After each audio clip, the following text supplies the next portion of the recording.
د اسلامي امارت زعیم شیخ الحدیث هبت الله خونزاده د هیواد ټولو والیانو او ولسوالانو ته په یوه ځانګړي سیمینار کې د اخلاص، تقوا او د خلکو د اصلاح سپارښتنه کړې. نوموړي ویلي هر مشر د خپل ولس امام دی او باید د عدالت، تقوا او د رعیت د هوساینې لار خپله کړي. هغه مسؤلینو ته لارښوونه کړې چې کار اهل کار ته وسپاري، له رشوت او تحفو ډډه وکړي او له غفلت څخه ځان وساتي او د علماو درناوی او مشورې ته ځانګړی ارزښت ورکړي.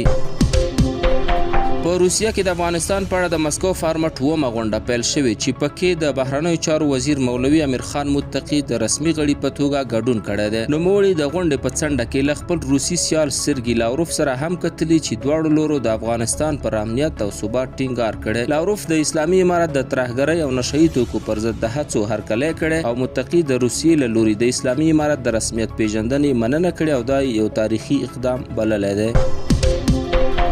د غزې مقاومتي ډلو د طوفان الاقصی عملیاتو د دویمې کلیزې په مناسبت پر صهیونیستي اهدافو ګڼ توغندي توغولي او د مبارزې د دوام هوډ یې څرګند کړی. همدارنګه د یمن وسلوالو ځواکونو د اسرائیلي اهدافو پر ضد د توغندیو او بې پیلوټ الوتکو بریدونه کړي دي. د اسرائیلي پوځ ویاند وایي یو شمېر توغندي له هدف تر رسیدو مخکې له منځه وړي، خو د بریدونو له امله په بیلو بیلو ښارونو کې د خطر زنګونه وهل شوي او د خلکو ترمنځ اندېښنې او ګډوډۍ رامنځته شوي دي.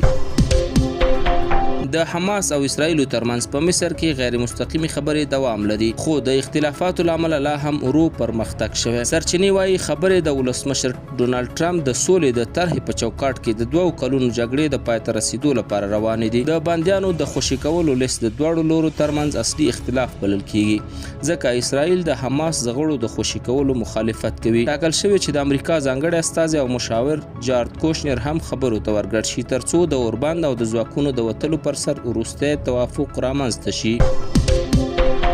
د حماس یو مشر فوزي برهم د غزې پر ضد د اسرائیلي یرغل د 2 کلونو پوره کېدو په مناسبت ویلي چې د فلسطین ولس په خپلو ملي حقونو د ازادۍ او خپلواکۍ له ارمانه هیڅکله لاس وانه خلي. نوموړي زیاته کړې چې اسرائیل د 2 کلنو بمباریو، وژنو او لوږې سره سره په خپلو موخو کې پاتې راغلي، نه یې خپل بندیان خوشي کړی شول او نه یې د فلسطینیانو د ځای بدلون یا د بدیلو ادارو د جوړولو هدف ترلاسه کړ. برهم ټینګار وکړ چې د حماس لومړیتوب د غزې پر ضد د یرغل او نسل وژنې فوري بندول دي.